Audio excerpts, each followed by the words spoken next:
Баршаңызға қайырлы күн достар, менің каналыма қош келдіңіздер. Сіздермен Айдана.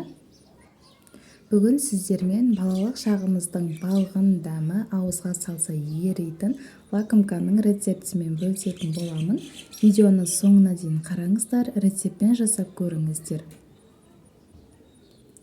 Ең алдымен бізге таза ыдысымызға сүтімізді, оның үстінен қантымызды және бір жұмыртқамызды саламыз. Оның үстінен бір ас қасық ашытқымызды салып, жақсылап араластырып жібереміз.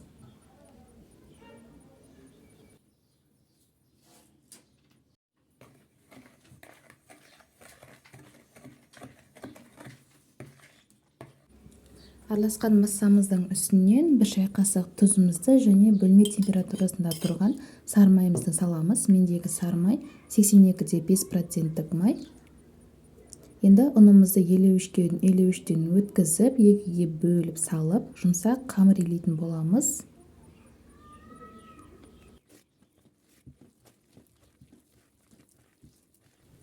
Заттардың мөлшерлерін видеоның астына описание бөліміне қалдыратын боламын. Осылай екінші ұнымызды да салып алып, жұмсақ етіп қамыр илейміз. Қамырымыз өте жұмсақ, қолға жабыспайтындай әдемі қамыр болып иленді. Енді бетін осылай пакетикпен жауып, жылы жерге 1 сағатқа қоямыз. Ендігі кезекте осындай темір ыдысымызға бір жұмыртқамызды және оның үстінен қантымызды салып, араластырып аламыз. Оның үстінен сүтімізді құямыз. Сүттің температурасы маңызды емес. Сүтімізді құйып, тағы да бір араластырып жіберіп, енді оның үстінен 3 ас қасық ұнымызды елеуіштен өткізіп саламыз. Осылай жақсылап араластырып аламыз. Енді орташа отқа қойып, қайнағанша 5-10 минутқа қайнатып аламыз. Қайнағаннан кейін асын өшіреміз. Оттан шешкеннен кейін оның үстінен 3 ас қасық қоюлатылған сүтімізді салатын боламыз. Қоюлатылған сүт ерекше дәм беріп тұрады. Бұны қоспасаңыздар да болады. Енді бөлек ыдысымызға салып, 1 сағатқа қойып, суытып аламыз. Бізге крем суылуы қажет, яғни салқындауы қажет. Достар, біздің осымен қамырымыз дайын болып қапты. Қамырымыз ашыды, 1 сағаттай тұрды. Енді қамырымызды алып, екіге бөлеміз.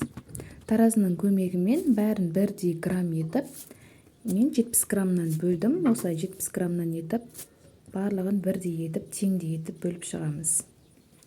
Осылай қолымызбен домалатып аламыз. Барлығы бірдей болып шықты. Енді кезекте осылай әрбір қамырымызды осылай оқтаудың көмегі арқылы жайып шығатын боламыз. Бізге ұн себудің қажеті жоқ, қамырдың өзі әдемі болып жайылып жатыр. Енді осылай екіге бүктеп, табамызға салып, осы уақытта печкамызды қыздырып қоятын боламыз.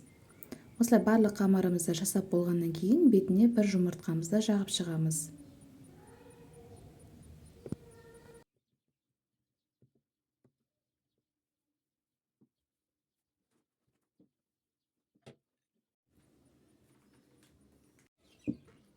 Міне достар, біздің осымен лакомкаларымыз дайын, пісіп шықты. Енді лакомкаларымызды жарты сағаттай суытып алатын боламыз. Суығаннан кейін арасына кремімізді жағатын боламыз.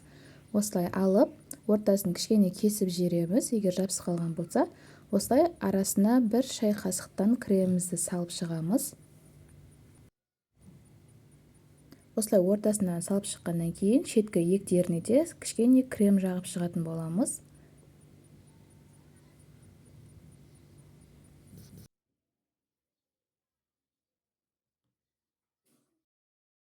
Енді кезекте достар, осындай бір лакомкамызды алып, теркамыздың үлкен жағынан осындай өткізіп аламыз. Бізге лакомкамыздың шетін әсемдеу үшін қажет болады. Осылай крем жағылған лакомкаларымызды осы үгітілген массамызға батырып, шетін әсемдеп шығатын боламыз. Осымен достар, балалық шағымыздың балғын дәмі лакомкаларымыз дайын болды. Өте жұмсақ, әдемі болып шықты. Дәл осы рецептпен жасап көруге кеңес беремін. Достар, егер де менің видеом ұнаған болса, менің каналыма тіркелуді және лайк, комментарий қалдыруды ұмытпаңыздар. Қош сау болыңыздар достар.